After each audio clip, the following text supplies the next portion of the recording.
আসসালামু আলাইকুম। যে ব্যক্তি চুরি করে এ ব্যক্তিকে আপনি সরাসরি বলবেন না যে আপনি মসজিদে আইসেন না, আপনার নামাজ হবে না, কারণ আপনি একটা চোর।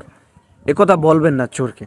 আর যে ব্যক্তি সুদ খায় এই ব্যক্তিকেও আপনি সরাসরি বলবেন না যে আপনার নামাজ হবে না, আপনি তো হারাম খাচ্ছেন। আমরা মনে মনেই জানি যে হারাম খেলে নামাজ কবুল হয় না, কোনো দোয়াও কবুল হয় না। আপনাদেরকে একটা কথা বলি, যে ব্যক্তি সুদ খাচ্ছে, যে ব্যক্তি চুরি করছে, যে ব্যক্তি ব্যভিচারের সাথে লিপ্ত আছে, তাকে যদি আপনি মসজিদে আসতে বাধা দেন, সে আরও বড় ধরনের লিপ্ত হয়ে যাবে এই কাজগুলোর মধ্যে। আপনি তাকে বাধা দিবেন না, সে পড়তে থাকবে।